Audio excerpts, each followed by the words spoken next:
welcome back to Blady Day Fiancé, your 9th, 10th, or 11th favorite reality TV recap podcast. This is a better late than never recap of 90 Day Fiancé UK, Season 3, Episode 4. My name is Michelle, and with me today is our producer, Cousin Dan, our long-suffering producer, Cousin Dan, who also happens to be a specialist in UK immigration. Hello there. And also with us today is our token dumb American. Please welcome Jack, everyone. Hello, everybody. I'm so excited to take the torch of dumb American today. Excited to get going. And without further ado, I'm going to hand everything over to the capable hands of Cousin Dan. Yes, first time in the hosting chair. This is strange. So I suppose we should start just sort of like initial thoughts about the episode. This felt very filler-y. A little bit of bumping. We had Ali and Sam, who we'll get to, joining the show. The continuing adventures of John and Sprite. Johan and Charlotte that left us on a cliffhanger. And then Taher and Nicole. So I'd like to start with John and Sprite. What are your thoughts? Where do you think this is going? What are they cooking up in the production pipeline? Again, I don't want to ruin this for people, but I think that a few things in their dynamic may be slightly exaggerated and played up for camera.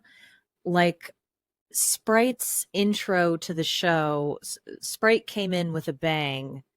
He was the bang from Bangkok. He was just lit up the screen like no one else I've ever seen.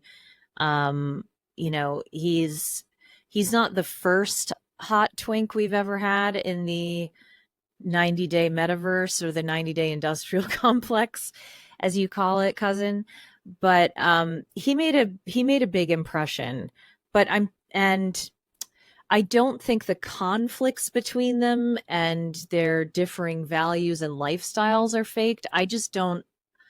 I'm hoping for John's sake that Sprite isn't that much of an insufferable bitch. Yeah, I mean, that is I have to say, looking at them today, and we'll get to the ending later, but the harassment while John was getting ready for his big audition at the restaurant was, I don't know, a little less than helpful in my eyes. I don't know if that's the type of annoyance that a chef is dealing with on a day-to-day basis. What I'm trying to understand, and cousin, you can shed some light on this, having been a chef yourself for a long time and having worked in kitchens. How do you end up even in that position of sort of auditioning, if you like, for a Michelin star restaurant when you're so deeply affected by stress? Or was there other stuff going on there? And my second question is it normal to have a trial shift before you start? Or you always have a trial shift, and typically what you would, especially with a Michelin starred place, you would typically have something that's referred to as a stage. So you might go and work there for 2 weeks. Your chef at your current place might know that worked under the head chef at that place. So we saw it in season 2 of The Bear, where the pastry chef goes off and works under sort of like somebody who's worked previously with your current chef. So basically pick up, steal some tricks, learn how other things are done in other kitchens. It gives you a much more rounded experience. Now, I never worked fine dining, unless he's auditioning to be a pastry chef, or auditioning, or interviewing to be a pastry chef. You wouldn't bake a fucking cake as practice. And also, you wouldn't make this sort of like weird, smashed up, Pinterest worthy. I looked at it and I was like, okay, this is great for the gram, but it's not fine dining. There's no finesse here. Are you saying that the monosodium glutamate MSG that Sprite wanted to add may have helped the cake? Oh, add it, fuck it, do it. Like nothing was that cake to me looked positively dead. But that's also like I hate pastry, so that was the one section that I always hated because you need a high degree of accuracy. Follow up. Yeah, Do you think that John shows the instincts to be a high-level pastry chef? Right. he neither has the charisma nor the talent to be a celebrity chef, and that's me being completely brutal. Um, I get the feeling that John was one of those people who was told one too many times that he could be anything that he wanted to be, and he started to believe it. Yeah, I mean, my understanding, and I've, I read whatever John Ronson's book was about psychopaths, and my understanding is that there's the two professions apart from like serial killer that have the highest numbers of actual, like, I guess, functional psychopaths are chefs and surgeons. That's Because absolutely correct. Yeah, you have to have that mindset that you can't make mistakes. You have to be in a very high pressure environment, and I don't really understand how someone who is this severely codependent, God bless him, and so sensitive to rejection could work in a kitchen, any kitchen, much like, I mean, like, I I haven't worked in fine dining either. I worked at a fucking Denny's, and the pressure in there was also pretty bad. So I'm just having trouble understanding what the setup is here. Also, that cake was neither gram worthy nor Pinterest worthy. I'm sure it was delicious, but it looked like something out of like, have you ever watched trigger warning, submechanophobia? If you've ever seen footage of like abandoned rides at Disney World that they shut, like 40 years ago or something, that cake looked like something that animatronics would have once danced on, but has been submerged in a cave and forgotten in Disneyland for 30 years, and the lights never touched it. That's what it looks like to me. So it looks it like a did look like it rusty. had been exposed to ultraviolet light for way too long Yeah. and just It didn't. faded, washed down. It lost its form. I don't think it had much shape to it by the time he was ready to be completed with it.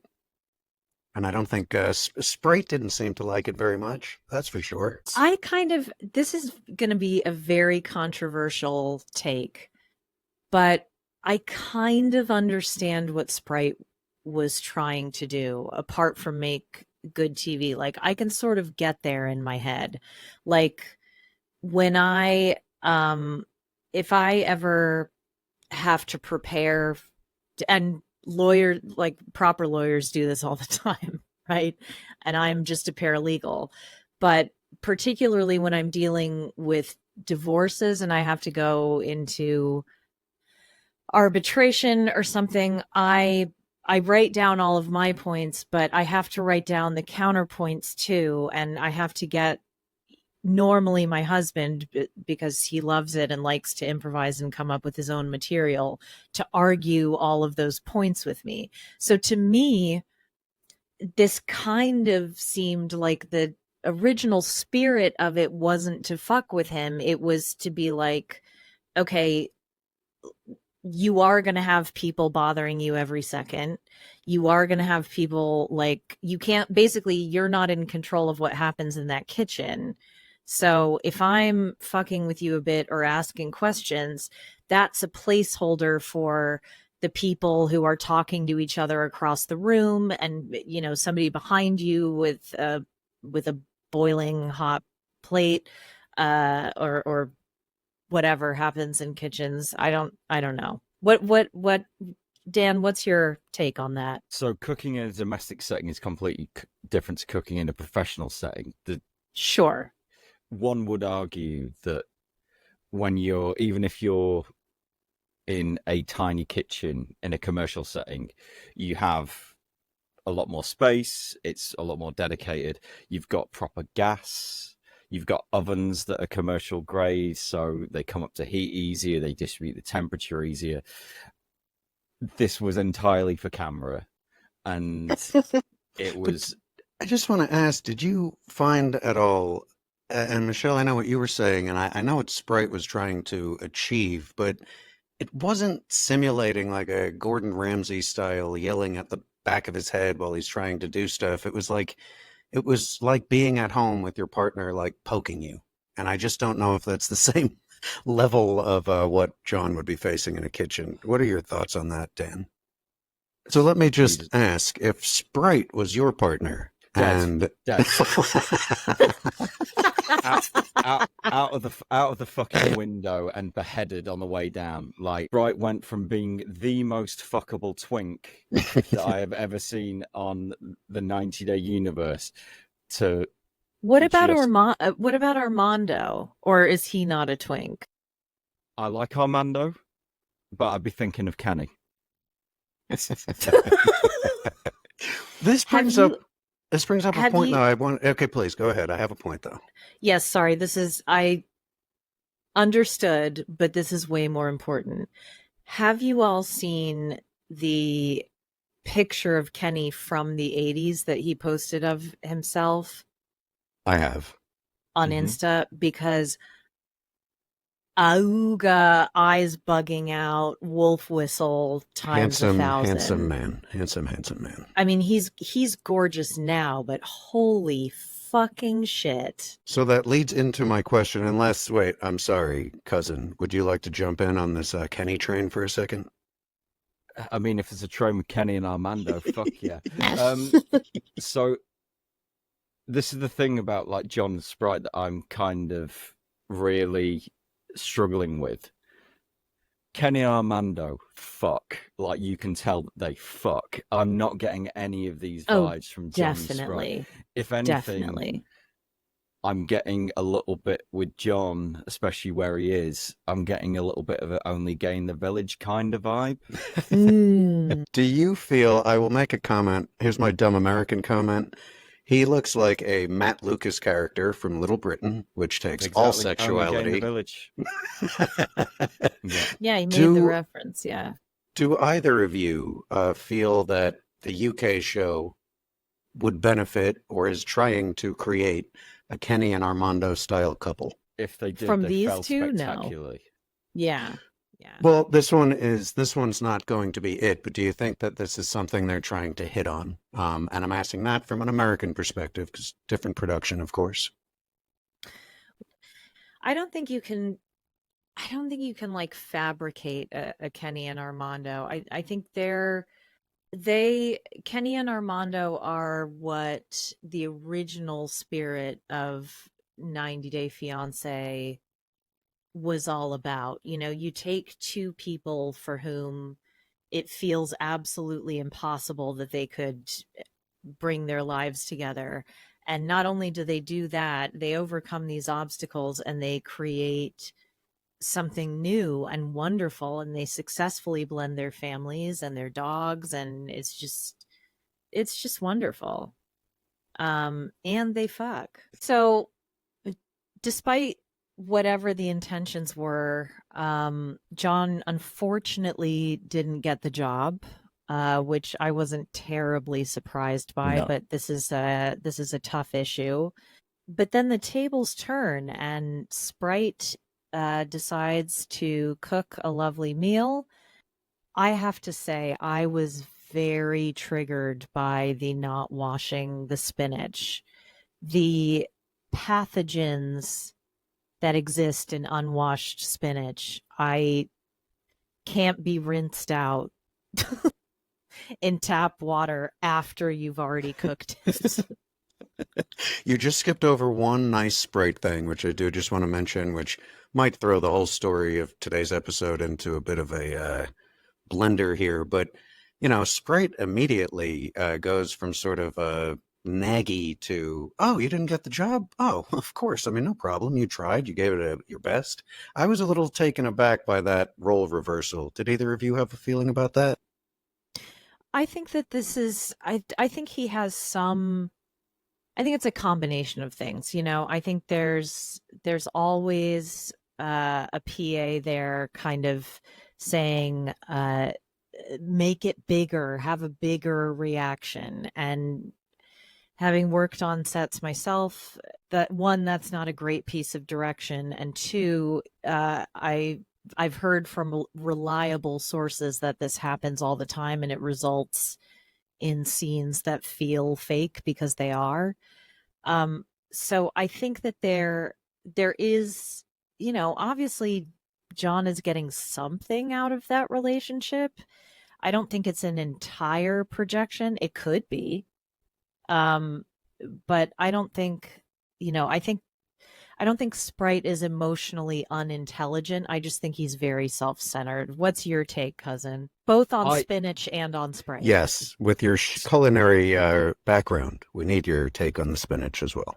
The spinach was disgusting. The thing that that scene really showed to me is that John is so horribly codependent and so it's sort of like the affection and love is so one-sided that he could have served him up a plate of hypodermic needles and razors and he would have probably still ate it with full enthusiasm. Sprite's I constantly go through this in my head, is that what is Sprite getting out of this? Because he doesn't, whether it's a cultural thing about whether he about sort of like showing affection or whatever, and sort of like is critiquing and talks down about him.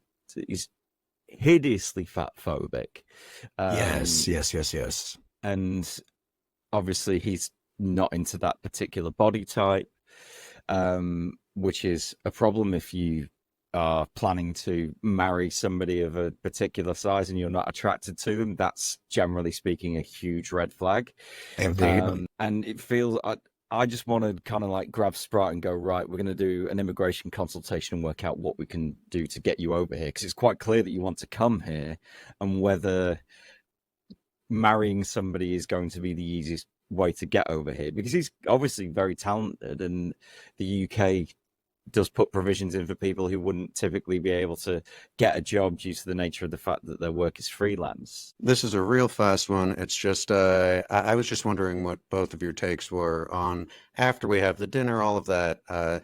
We leave Sprite with Sprite saying he doesn't think John is clean enough, doesn't have nice things, and says, quote, "There is too much red in the home and it's scary." Think this is just filler content, or you think this has any merit? So I think personally we're waiting for the never been kissed glow up from John. I think that they're deliberately putting him in the drabbiest outfits possible with that haircut that's just absolutely awful. And bless him.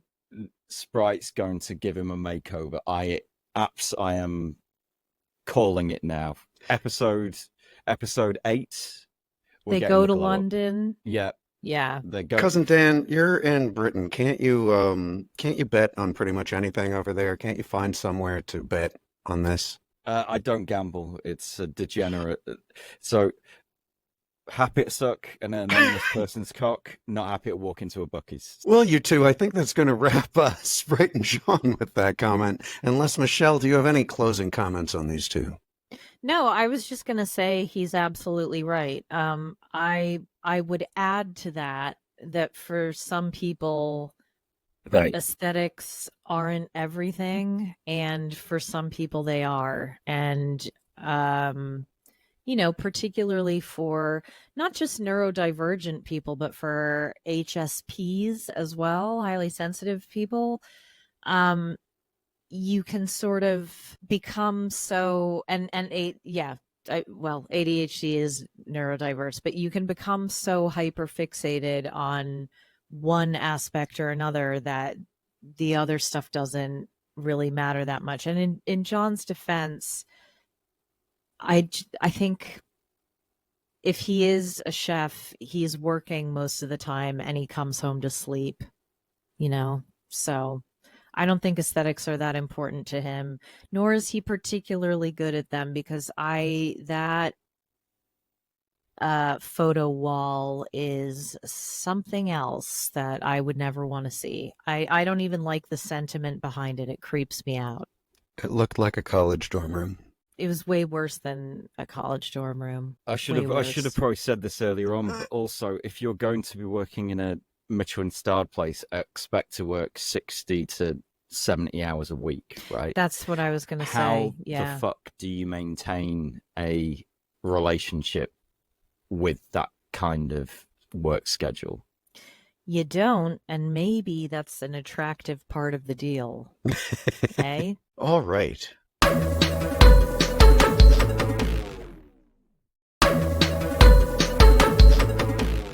Who shall we move on to next? Do you two want to do Nicole Cousin, and it's up Taher? We're to going to you. Taher and Nicole next. Yes. Okay. Okay. Taher and back. Sorry. I'm just going to say it now so I can get it out of my system. Taher, Wahhabi Vince Vaughn. So we have Nicole, 25, from Devon, and Taher. I do not have his age, from Egypt. I think if you told me that Taher was 19, I wouldn't be surprised. But if you also told me he was 45, I wouldn't be surprised either. He's sort of like that. He's kind of like got that ambiguous age thing going on. Right? And he talks to his brothers at several points, and I'm like, that brother is 75. Like his dad is minimum 90. Like Taher's dad has to be 95 years old. There's no way he's any younger than that. His wives may all be younger, but what are our overall thoughts on this story thread? oh, we don't have very good luck with Nicole's and gentlemen from this part of the world, do we? No. I think all Nicole's need, I think we need a blanket ban on Nicole's traveling to Egypt. Blonde ones in particular. Ugh, I want to say, opening, I did really appreciate their faux Lawrence of Arabia music as everyone was arriving in Egypt. I don't know if anyone else caught that. I appreciated it because it wasn't the homeland music, which is what they play. Yes, we didn't have American version. The country, the music from a country of undetermined origin. Yeah, they missed some of those beats tonight. I have such a problem, and I think it's because with everything like politically that's going on in the UK, I think that you can tackle this storyline one of two ways. One of it is pandering to the xenophobics, fear of the Aryan girl being converted to Islam, and the other way of doing it is just sort of like telling a romantic story about a girl with the crazy eyes that meets the Egyptian man in the restaurant at the hotel, and they fall hopelessly in love. However, record break. He's Muslim. You know, like they could be doing it as an incidental thing, and they're choosing really hard to lean in on that side of things. Now, his religion is really, really important to him, but it's not everything. And they're pressing it, and they're pressing it, and I think that I might break from it if it carries on. This is not neither the story we want nor the one that we need. I really want out with this. I mean, we've had so many analogs of this throughout history where there's in both countries and I'm sure in other countries too, where there's this idea of a quote unquote foreigner coming in to steal the blonde-haired, blue-eyed, and not just steal these women, but convert them to something that's evil or dangerous. And I'm making quote marks here because obviously it's Islam is a peace-loving religion, and we know this. And I guess the only thing that makes this palatable for me is knowing that our two prior blonde Nicoles in North Africa ended up being the villains and really showed their asses and fucked it basically, so I'm expecting that. It's funny because I didn't pick up on the crazy at all, but Robin and you, cousin, separately, without my having said anything, turned to me and said, this woman is completely nuts. I don't know what this says about me because I did not find her completely nuts, so It's not the sure. eyes. She's got crazy eyes, but those are sexy crazy eyes in my book. A little better than just crazy. But I'm curious. Now, have they discussed her converting to Islam at all, or was this kind of coming up today for the first time? I think it's a little contrived. I mean, she's not, and the reason I say that is because she's not moving there and she's not making a home there, and that would be a different, like, I think this is a discussion that they forced because I don't really believe that if his religion was that important to him, he wouldn't be married He'd to be marrying white a Muslim girl. woman. Yeah, exactly. And likely staying home, right? I mean, probably not going somewhere else. Yeah. He's I no, mean, and Muzmatch exists, which is is that for real? So there yeah, are two Islamic dating, or there's probably more, but there are two Islamic dating apps. There is Minder, which is Muslim Tinder, and there is Muzmatch.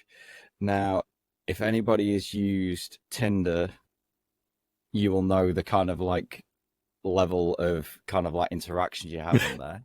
I have it on good authority from somebody who is Muslim that the level of interaction that you get on Minder and Muzmatch are exactly the same as Tinder. So even though it's a halal dating app, it's still fucking full of dick pics and horrible shit. So wow. yeah.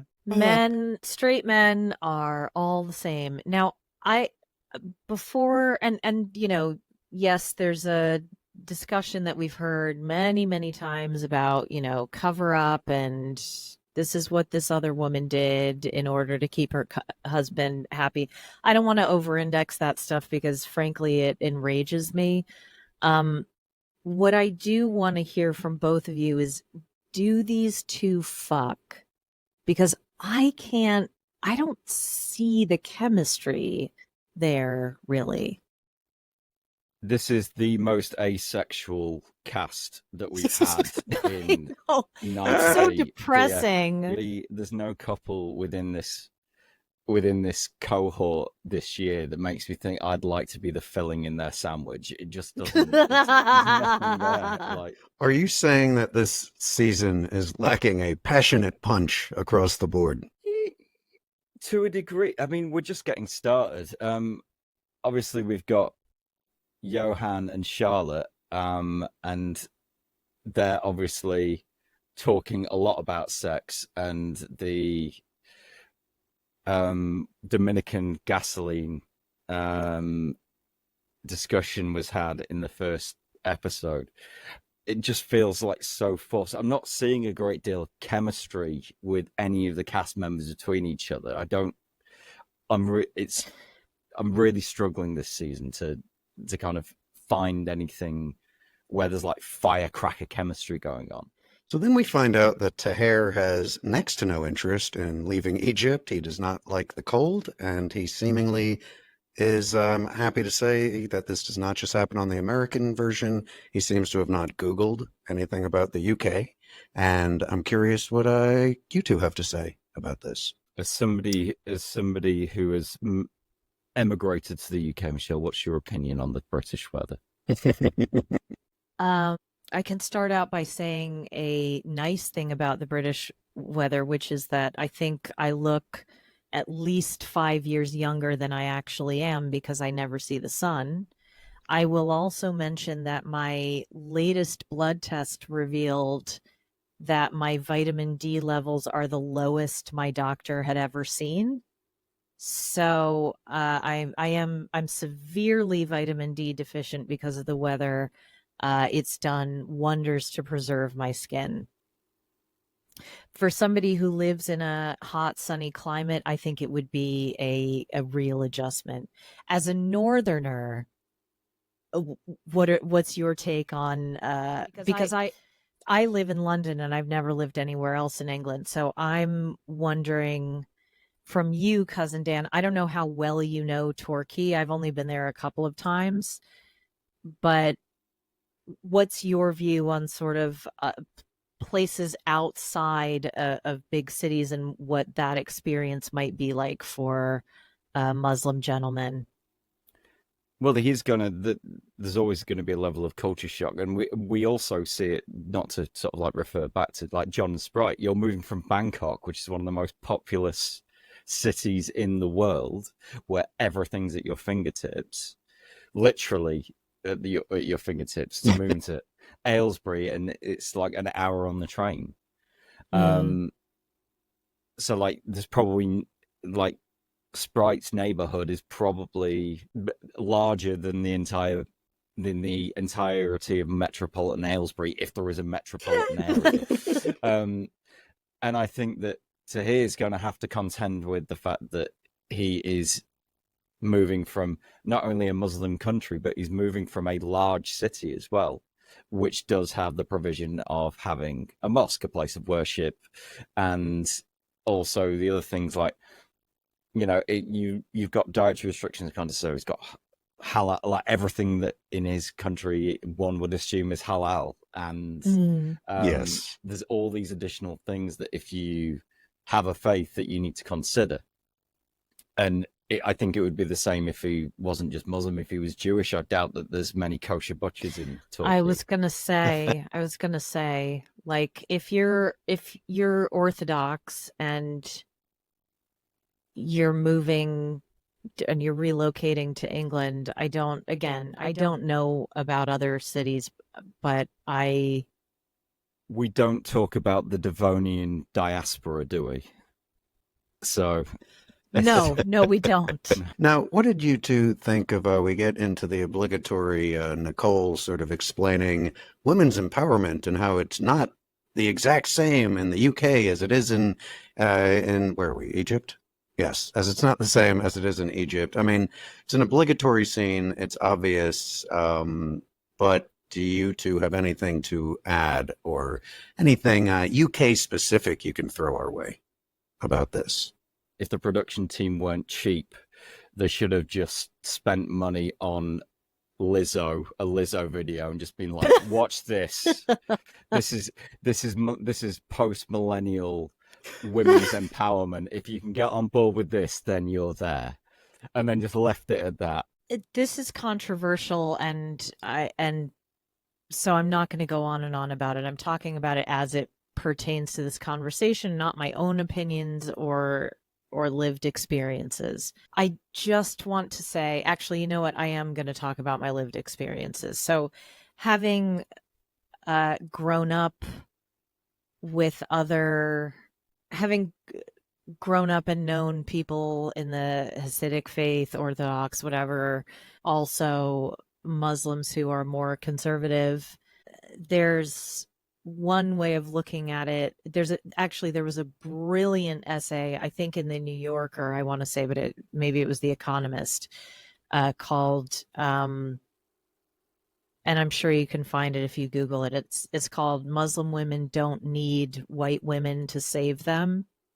So whenever somebody has this kind of conversation, I do bristle a little bit, because I think that the heart of feminism is supporting any woman's choice to live life as she chooses. And yes, we run into some paradoxes there, where you then choose to live in a patriarchal society or religion where you're treated as a second-class citizen. I think we need, and I always say this, I think we need more nuance. We need room for several things to be true, right? So if a Muslim woman feels empowered by dressing modestly, covering her body, wearing a niqab, wearing a burqa, which is a cultural thing, not a religious thing, by the way. I think that's great, and we should support that as long as it's her choice and her understanding of what she wants to do with her body. And same with Hasidic women. What I don't accept and don't like is I do this for my husband because my husband knows how dangerous men are, and we have to adjust our behavior. And of course, I've talked about this before, but this also happens in America. When I was in middle school, they changed the dress code so that young ladies were not allowed to wear like spaghetti strap vest top, we call them here, but tank tops in America, anything that showed our back or shoulders, because it was distracting for the boys. So, you find this everywhere in varying degrees, but I don't enjoy these kind of conversations because, yeah, you can share about what it's like to be a quote unquote liberated woman in England, but even as a liberated woman in England, you're still conforming to a lot of standards that the patriarchy has set up, right? You're still conforming to this, like, look, you're blonde. I don't think she's a natural blonde. You're blonde, you dress in a very feminine way, you like to wear lots of flowery tops. I don't think you're doing that for yourself. Maybe you are, but fine. To a degree, maybe. But it's a silly argument to make because I wear makeup and occasionally, I put on real trousers instead of sweatpants. And it's not because I'm a strong, independent woman in that way, trying to make my mark on the world. It's because it makes me more confident because I'm aware of what's expected of me as a woman. I don't think... and I'm not going to... Yeah.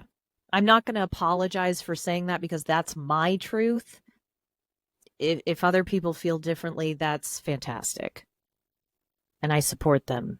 Hit us up in the comments. With that, we're going to move ahead to Charlotte, 34, from Southampton, and Johan, 21, from Punta Cana, Dominican Republic. With that, I just want to throw out there real fast, Punta Cana is a tourist area. It is far-flung from any major city, and the way we see Johan living is the way the majority of people who live in Punta Cana do live, just for the record, from the American on this side of the world. Thank you. Oh, I do have one question about these two before I give you to the floor here. This is a trope in all of the 90-Day universe, but I'm just curious if either of you have, and obviously there's obvious answers, but I'm looking for anything you can give us deeper here. Charlotte, 34, Johan, 21, the age difference, and Charlotte seemingly playing mom or aunt or whatever you want to call it. Do you guys, either of you have any take on this part that I'm bringing up here to start? On the age gap specifically? Yeah, I mean, just sort of like, what is she looking for? Because I just find it interesting when someone who is a little further into their adult age is trying to get what they need from a 21-year-old who still lives at home. So like, what's the hope? So whenever I watch these kind of shows, I'm constantly trying to assign kink roles to each couple and the individual within them. Yes, I've been waiting for this. And because can you make a kink bingo card, Cousin Dan, so the viewers at home can play along? Yeah. The problem that we've got is that, like, everybody, as I said, everybody's kind of like slightly asexual in this in this season. However, it's easy to say that Charlotte is very definitely a dummy mummy. Oh, see, that's the kind of in-depth I was looking for. Michelle, you look like you want to say something. No, it's a different read to what I had, but actually it makes a lot more sense. I think my initial read was that she's a pillow princess type, but given the amount of control she needs at all times, I can definitely see Dami Mommy. I don't think she would want to be with one of her peers or be with an older gentleman, because I think she likes the idea of kind of having an influence on someone's behavior, shall we say. I'm not going to go as far as saying manipulating, because that's not really what I mean. But I think particularly if she's bringing someone into her 3-bedroom home on a hairdresser salary, which again makes me rethink every choice I've ever made in life and makes my eyes water and upsets me that I've been throwing my money away on rent for 15 plus years to live in this city that seems to hate me more and more as the years go by. What I will say is I don't think she's in it for the sex. She's in it for the And kid. I think if you, pardon? She's in it for the kid. She wants children. That's Right. exactly what I was going to say. And I think the show don't tell of this entire story is that she would rather risk being pregnant and alone than wait until their immigration situation is secure. And look, at 34, unless she's been told otherwise by her doctor, which is none of my business, you're still safe. You know, like, y'all, I can't give a blanket statement here, but based on my own experience, I mean, my doctor told me that I could safely freeze my eggs until I'm about 39 and it wouldn't make a huge amount of difference. And I'm struggling to get a read on Johan. I'm not going to. Again, I'm sort of like choosing to ignore the sort of like the financial thing going on, because it's also largely irrelevant. She's obviously got a lot of money, and what you do when you're in a relationship with somebody, if they don't have money, you financially help them out. She also didn't seem to bristle at the sums he was discussing at all. No. But we're not talking a great deal. She replaced the roof. That roof was sheet metal. Like, here we call it corrugated metal. Yes, it was a destroyed corrugated. Their living situation is awful. He obviously gets paid absolutely no money at all. The only clothes that he gets are either provided by the resort or they're from lost property, because you see the mishmash of an outfit that he wears, and it's quite clearly all from the UK. Just sort of like shit bucket hats and naff supermarket dad Tesco t-shirts. Just to speak on sort of like the age difference thing, it always gets interesting, because obviously we have sort of patriarchal dynamics. Yes. And I think that when there's a significant age difference between the masc in a relationship versus the femme, I think that there are two power dynamics hitting there.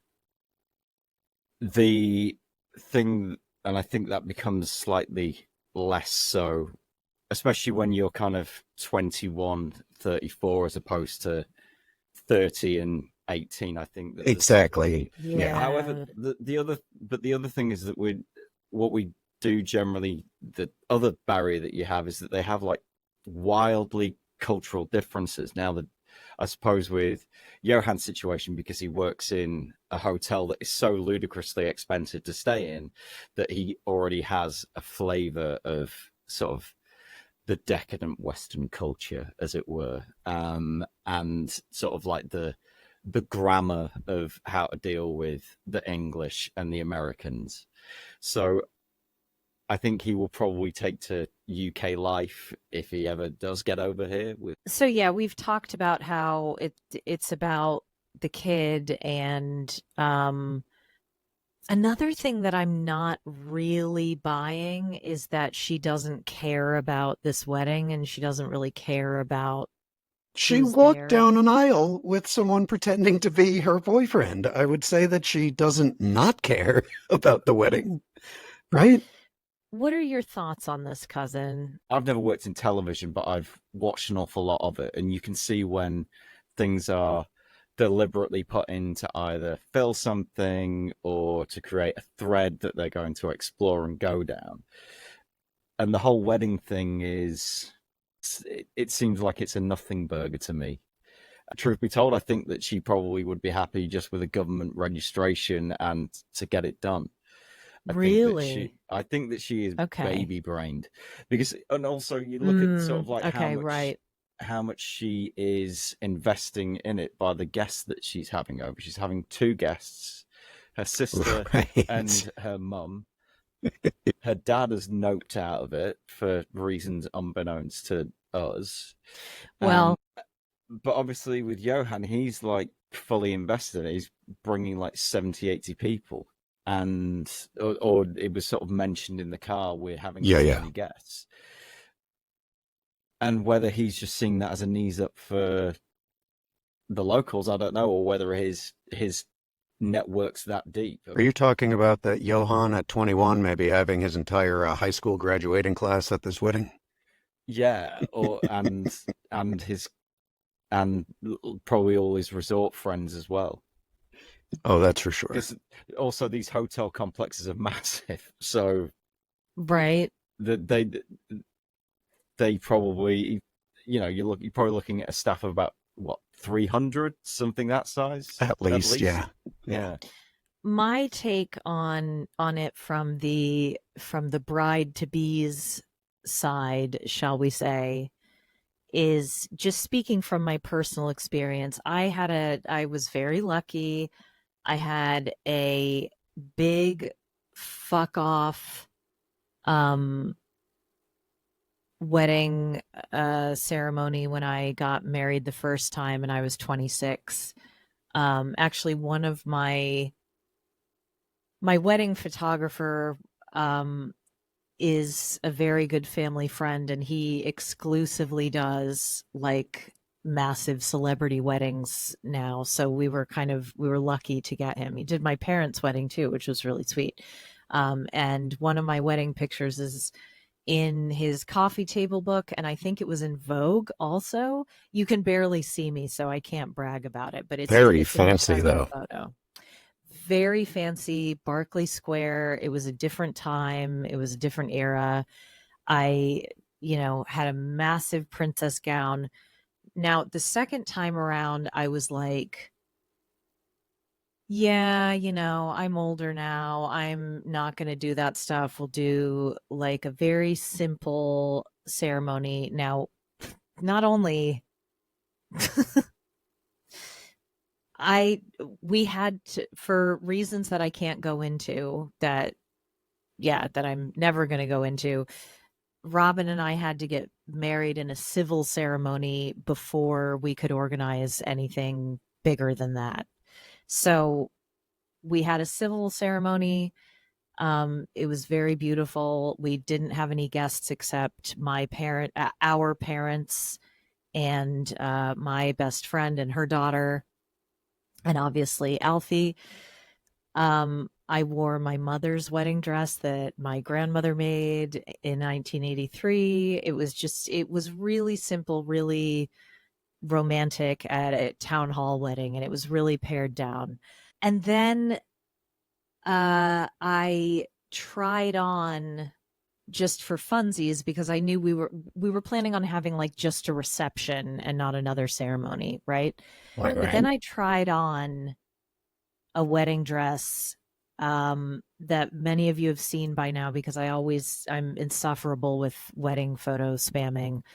I not only didn't pare things down, I got married at a religious ceremony, big whole Jewish ceremony. I wore a giant white fuck off ball gown. I had 1,000 bridesmaids. I had the whole deal. So I don't think, were I to get married a third time, would I, if I even bothered, maybe I would feel the way that um Charlotte does, but yeah, maybe it is just the baby on the brain, but for me, I really just Yeah, I'm a big that's the one area where I'm a big like fairy tale princess moment at any age kind of gal.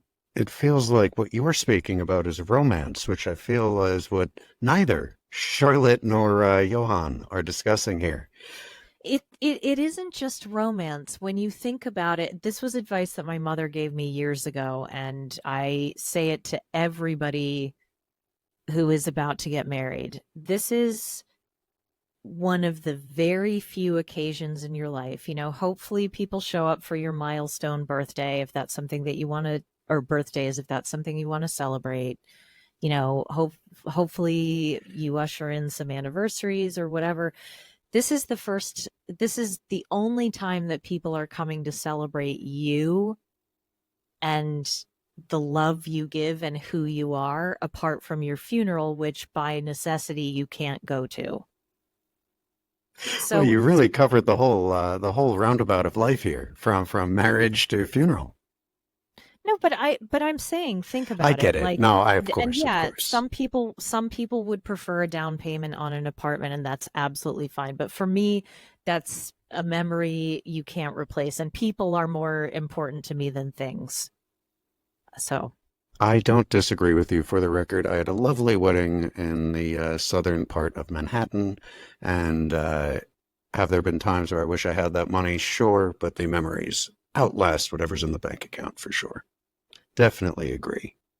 I had a thought here. Just you two were both discussing the child brain here that Charlotte's experiencing, which kind of child brain sounds a little bit like baby poor brain. things. Excuse me. I'm not going deep into your Pornhub search, but I felt like he was like a fuck boy. But now listening to the takes both of you had, it feels like yeah, he might be a fuck boy, which is maybe exactly what Charlotte wants. I don't think he is a fuck boy. I think uh and I've said this many times and so have other podcasters in many different places, so I'm not going to be lengthy with it or anything like that. The rest of the world has a different perspective on marriage. We are one of the few cultures that even believes in love marriage in the first place. If the love is there and it grows, that's fantastic. I'm not saying everywhere else has loveless marriages, but it's primarily an economic transaction, which is what it was to begin with, the original purpose of marriage. Dan, any thoughts before we move on to Sam and Allie? No, obviously Johan said he wants 5 kids. I think they got Um, it down to 3 by the end of that chat. They well, at better least move at least quickly they're either learning to way. negotiate within a relationship, and that's like a really important aspect, I guess. But um, it's going to be interesting where they go from here. Do you think best case scenario is that Charlotte gets what she wants, which is a child, and maybe their story is just kind of tangentially related to that? If you're that intent on having a baby, you are a ruthless bastard, and you land just as your ovulation cycle kicks in, and you basically just go ham for that 72-hour window. Mhm. So maybe that's what she's done. I don't know. There was a But reason she's like, "Oh, he's late because he's not spending time with me." Fuck right off with that. She's got one thing on her mind, and it's that window of fertility. So we could all taste that fertility window through the screen on this one. All right. Fair enough. moving on to taste, shall we move on to Ali and Sam? Let's do it. Sam, 28, Newcastle, and Ollie, 23, Turkey. Opening thoughts, Michelle. I'd actually like to cede my opening thoughts to my right honorable cousin, my learned friend. That's my mistake. I should have gone with the English person first. Cousin Dan, take it away. Ali, aka Fuckface Unstoppable. I don't see what's. I can't see this one lasting at all. So if you're thinking about making your millions in a country, right, you would typically do one of two things, which is Google the country that you want to go to the most, and then if you have any semblance about you, you would look at sort of like GDP growth and then go with there, which if you're looking to relocate to a European country is Romania. They are exploding, so maybe he needs to find love in Romania, because he constantly talks about coming over to the UK and making millions. And I'm really glad Not yeah, happening. I'm we glad, are a yes. dying nation. We are a dying nation. We're a nation in decline. Yes, culturally we're fucked. We've got Adele. We've got the Lewis Capaldi. We've got fucking Ed Sheeran. Like, And I know nothing about Romania. I've never been, but the Bucharest, a the, lot o- of fun. the only thing that I would say London has to recommend to a Turkish person is that London specifically has a big Turkish community. huge. Massive. And so like will you find people who will help you out and house you and sort you out with some cash under the table work? Sure. Not sure about that in Newcastle. I was wondering what you two took away from Sam and her mother. Because initially it looked like a happier Grey Gardens to me, but then it started to just feel like Grey Gardens. Any thoughts? If we're talking about grey, I was waiting for the crushed grey velvet to infect the Oh, 90-day UK screen, and it finally arrived. this house is entirely sponsored by B&M. Yeah. There is nothing for those of you who are unfamiliar, B&M is like it's a combination. It's like if you took all of the worst, most outdated shit from Target, um, and blended that with Dollar Tree and all of the sort of cast off dancing Santas from Walgreens. Like that's what B&M is, but I shop there all the time and it's amazing. I don't shop there for my interior decorating, but it's a lot of word art. It's a A lot lot of of living, a lot of yep, laughing, a lot of lot loving. of loving. There's a lot of very cheap plush, light pink and gray materials. There's a lot of sort of geometric design mirrors, if you catch my drift, quite a few succulent pots. Fake We're succulents. talking, yes, fake succulents. I Yeah. should have qualified it. We're talking mugs with your names on them, written in that sort of live, laugh, love cursive. Yeah, a lot of fake marble surfaces. So we were waiting for this moment, and then here it is. So yeah.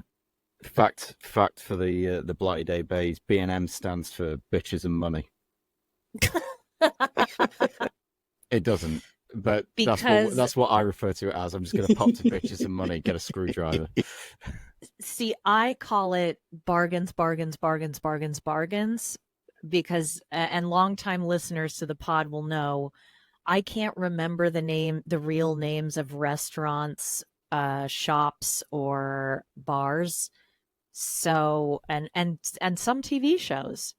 So yeah, you'd think it couldn't be simpler, B&M, but for me it's bargains, bargains, bargains, bargains, bargains. If you say that 3 times in a mirror, then Marie Kondo comes and throws you with a meat hook. So, of the many interesting things about Sam, if you want to call them that, seems like her real passion is dance, and I'm curious to see her dance more. Dan, do you have any feelings on her passion? Robin touched on it. Sort of, I don't want to yuck anybody's yum in regards to what they're passionate about. She's obviously been doing it for a long time, and she's got more coordination than me. To note, you'll never ever see me dancing. I'm here for the energy. I'm here for that. She seems like she has. It's either an elaborate mask that she's putting on that she seems fairly happy and carefree, which sort of like sits in contradiction to the conflict that she has with Ali when we get to the phone call section, which seems like super insecure, super paranoid, overly analytical. She called him like when he's half asleep, so you're never going to get a coherent Now, conversation. question on that. To your two's, or your four eyes, let me say, was he still drunk when he answered the phone? Yes. Okay. Absolutely. Well, because when he's going, I mean, she's getting angry at him. I'm like, you called the guy in the middle of the night. He's still drunk. Those are drunk sounds. So to this, Or in your case, orgasm sounds. Because Well, excuse me. I gotta take down. I gotta flag some stuff online. so to this. Now I might be over analyzing the situation, but that's what we're here for, cousin. Yeah, we are perhaps looking at a situation where he's had a skinful before, not picked up the phone, had 45 missed calls and 15 text messages, woken up to that, and then kind of like done a cost benefit analysis whilst heavily inebriated to take that phone call. That's what I'm thinking. They are not at a stage in their relationship where they have learnt to argue and communicate, and also I don't think that they ever will. I am going to add to that and say that my first thought, and I shared this with Jake Anthony immediately, is that Ali is the vampire or creature of the night who drained all of Florian's blood. So Florian from Darcy and Stacy often seems like he's anemic to say the least, but not just that, but sort of bloodless. And I think Ali is the one who drank all of Florian's blood and life force out of him. Because that's what he acts like. He does. He has a Florian-like affect, but it, instead of like a grumpiness, it's sort of this full kind of like, I've come across people in this particular mental state, and I don't recommend trying to reason with them or share feelings with them. How about have a serious conversation about your relationship and where it's going? Not good. That's what I'm saying. That's what I'm saying. Not good. The first red flag I think it's worth bringing up is that Sam has a very different recollection of their meeting, which is, oh, I went to the bar, saw this guy, and he goes, oh, I'm blind or whatever. Like it's my angel has arrived. Yes. And then later on, Allie is like, yeah, I say that to literally everyone. 100%. His direct quote was, "I'm 1,000% playboy. I speak like a bartender." I mean, I don't know that many people should meet that person and say, hey, this is a love connection. Cousin, what does speak like a bartender mean in Sheffield? Just out of curiosity. Just for context. Ice and a slice with that. Basically. But I can speak to the entertainment part. In my youth, I was a shot girl. I build this up by calling myself a cocktail waitress, but I was not a cocktail waitress. I was a shot girl in a club, which means I had this sort of like machine, like this bullet magazine style, outfit over a bikini. It's a bandolier. Thank you. There you go. I never know what to call it. I don't know anything about guns, but yeah, so I wore that half the time. And the rest of the time I was a beer tub girl, which is that sounds dancing. less hot, to be honest. Well, Shot girl to beer tub girl. you say that, but beer tub Is girls, beer tub girl in the beer tub? no, a beer Oh, tub okay. girl dances on top of a tub of beer, kind of go-go style. Am I thinking Coyote Ugly here? Or less glam Um, than that? way less glam than that. Uh, Sometimes there was a pole involved, sometimes there wasn't. I didn't take my clothes off, although I did have one experience where a young lady came up to me and asked if I would give her boyfriend a lap dance, to which I said, "Oh, no, sorry, but I don't know where you got that idea that I do that." And she goes, she was from, they would like bus in these college kids, and she goes, "Oh my God, I'm so sorry. It's just you were dancing on a pole in a bikini." Um, sorry to move away from that image here, but No, but just let me, yeah, before we do. of So, course. my talking to my bartender entertainment voice was always, you can't see in this shirt, but I'm pushing my boobs together, is lean forward seductively as a group of men without any women come in and pass the beer tub where we're selling beer for twice the price at the that they do at the bar, and go, "Hey honey, can I start you off with a beer tonight?" Or, "What are we celebrating tonight?" Yeah, I've heard these openings when I've walked into a place before. This is Yeah. 100%. I'm trying it tonight. I'm on shift. I highly recommend it. And my favorite was, going up to a group of guys, putting my arms around them and saying, "Now, how lucky am I that I get only the hottest guys in the DC area on my shift?" A good line. They A were lot of not. tips. I made great tips. I was making like $365 an hour at that job in tips. Not bad. Yeah. It's hard I'd to like quit. I'd like to move on to a scene where Ollie is playing ping pong with a couple of, are they friends or relatives that he's hanging out with? Who cares? Friends.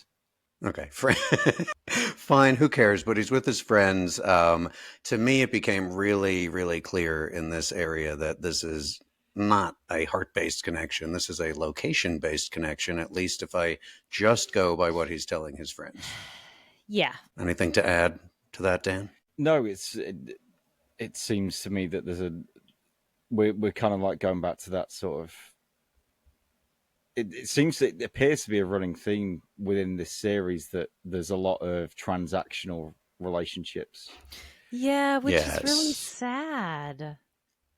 Well, we come out of the transactional bit here a little bit, where we have Sam meeting up with a friend who I believe was it Nicola? Yes, Nicola, who speaks of her own terrible experience having married a Turkish man, and she talks about that it was a wasted 6 years. We've seen this happen on the various 90-day shows before with the friend with the bad experience coloring the whole thing.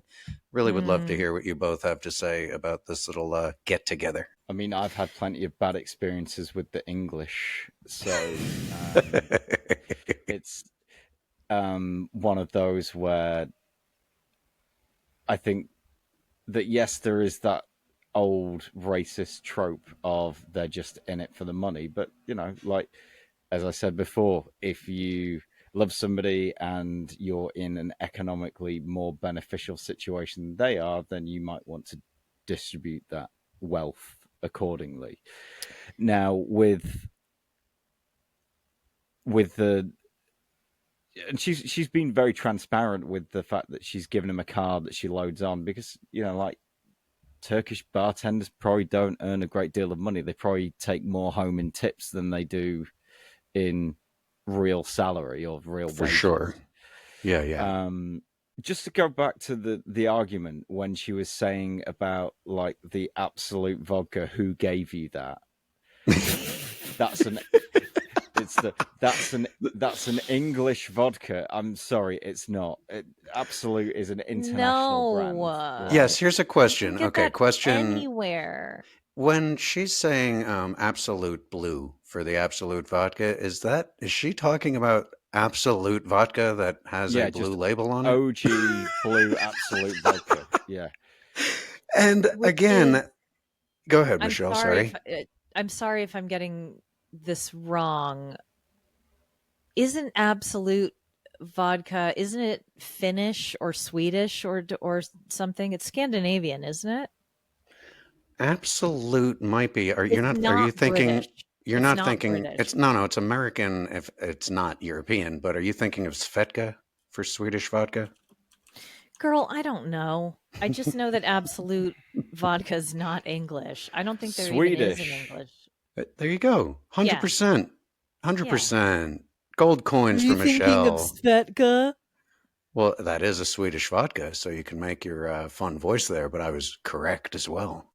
So yeah, there is so much insecurity on her side that I think that it's going to consume the relationship. Now we haven't got sort of like the backstory. Her friends giving her sort of like an anecdotal side of things. Oh, you think it might be a little biased on her part from her experience? Well, maybe like the thing is that you opt to be in a relationship. If your partner is from another country and's a piece of shit, you can pull the plug on their sponsorship. I was going to, so since we ended we ended up in a bit of a darker place there, why don't we end with a little bit of a fun game here and Well, we're let's going to play play. the game. We're We're going to gonna, play the game. that's what we're bringing up, going into the That's game. different. Oh, okay. You're not talking about the other thing we were talking No, about. no, no, no, All no, right. no. Sorry, I'm micromanaging. That's Cousin okay. Dan, do these two fuck? Yes. I hear hesitancy in your voice. Well, he's 23, and I get the feeling that Ali has probably had an awful lot of women due to the position that he is in as a bartender. I suspect that he has satisfied very few. And I am sorry to say that I think that Sam's bar is very, very low in terms of what qualifies as being satisfied. And but I could be wrong because as Jake Anthony once said, to fuck a crazy person is to see the face of God. One of the great quotes. I don't know if Ollie is that crazy person because he looks more of like a like kind of jackrabbit job to me. Well, More than a Jackhammer? two-pump Yeah. chump, but not more than a jackrabbit. I mean, the Yeah. only thing that's preventing him from being an outright incel, because he's also got that whole like gamer shtick going on, is the fact that That's he works in a bar, and that's all performative. I think the rest of the time he's probably playing his stupid fucking video games. He's on whatever the Turkish equivalent of 4chan is, and he's waiting to make his millions in fucking Newcastle. Like, this is so the problem that I've got with Ali is that I really struggle with him because he's just a fucking boy. Like, yes, He really is so much more like when you compare him to Johan, who's a similar age. Like Johan is a grown ass man. Johan's 2 years younger and seems about a decade ahead mentally. He's running a household. He's working he's taking care of a mother who, yes, is probably younger than me, who's very ill. He's got a younger sibling. Like he is running that whole household. And this is, I agree with you completely. I'm put off by him. Ali gives to me the youngest son of a large family energy, in so much as like, and there's no other boys. No, he's the only boy. He's probably got like siblings who are sort of like a decade and a half older. They've all grown up. He's left at home. Mum cooks 3 meals a day for Yep. him. He goes to the bar. His income, whilst being small, is entirely disposable. And okay, right. It's come to me with Ali, right? Ali would be so over enthusiastic about penetrating somebody that it would just be off putting. It'd be like, Can oh you? my god, oh my god, I can't believe I'm fucking you. Oh my god, oh my god. Like that's that's the energy that I get from him. Like just completely over enthusiastic in sort of like this weird I'm meeting Taylor Swift teenage girl hysteric way. So over enthusiastic in all the wrong ways. Fair to Yes. say? Yeah.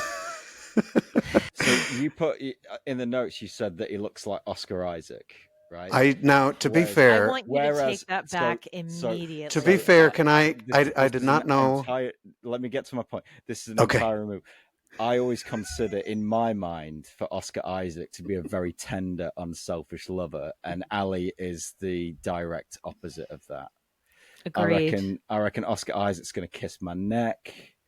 I'm going to get Mm. bath oils. I'm going to get a massage. I'm going to get very considered oral. I'm not going to get any of that from Ali. Okay. Ali is definitely not going down on anybody. I agree with you. And to be clear, what I actually put in my notes was that he had the look of Oscar Isaac if Oscar Isaac pulled like a Christian Bale in The Machinist, lost like all of his weight, and, then tried to go back out there. That was the Oscar Isaac comparison. Because I feel bad if Oscar, if you're listening to this, I didn't mean to compare your looks to this kid. That's unfair. Right. So I think we've said, and I'm still going to say he's the vampire that drained Florian. Oh, I like Um, that. okay, let's do a hard pivot here. We're coming to a close on this episode.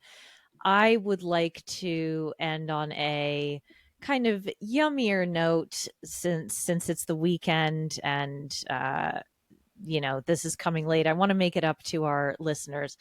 Let's talk about who's now. There was an article in the Daily Mail that came out this week that I posted on our feed about how I think, quote, rodent men are all the rage. And like everything else, the Daily Mail is picking this up like 2 years later than, So but so paint as a word picture what is a rodent man and how do they manifest themselves in modern society in the what, celebrity circles. okay, so Are we rodent talking Timothy men. Chalamet? Or Yes, is that Timothy sickly Victorian Chalamet. No, Timothy Chalamet. I think Benedict Cumberbatch was probably the first hot rodent man. How is Benedict Cumberbatch a rodent man? Because He looks like an his otter. facial features are too small for his face. Like it's sort of like Okay. the shrunken kind of. It's Okay, a thank you, Dan. compliment.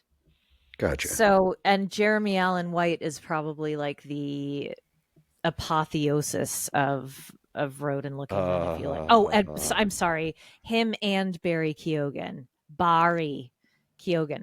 Now, when I saw this, I felt so validated because I've talked before about how Madeleine from Love in Paradise. Thank you, Love in Paradise looks like a beautiful sexualized cartoon rat. Yes. And this is exactly what I'm talking about. She's a hot rodent woman. All of that aside, I thought the connection was Barry Keoghan drinking bathwater. Let's talk about whose bathwater we would drink and why. So, Jack, you go first because you seem to have an answer straight away. I did have an answer. It's not something I've thought about before, but the first person that popped into my mind was Eva Mendes. Ooh. That's going to be... That. Do you want to elaborate on that without sounding too creepy? Yeah, I'm gonna go through this quickly because it'll come off real creepy otherwise. Let's just say that is some sweet, perfectly temperatured bathwater. I'm gonna leave it at that. Beautiful woman who has something. I think cousin Dan might be able to blow me out of the water in terms of shocking our audience, but I don't know. Cousin, do you have anything shocking to share? I would drink the hot tub water of Boy Genius. So that's Julian Baker, Lucy Dacus, and Phoebe Bridges. Well, I like And that. Better answer. Maybe if Matt Berringer was on tour with the National and they were supporting, I would also consume that and probably get slightly drunk off the water because he has a problematic habit of drinking when he's on stage. Can I just say, I know this is basic as fuck, but I have had intimate moments with myself with I Want My Girl playing in the background. I Need My Girl. I Need My Girl. Thank you. Yeah, such a good Song titles. Not good at those either. Final answer? My answer. Yes.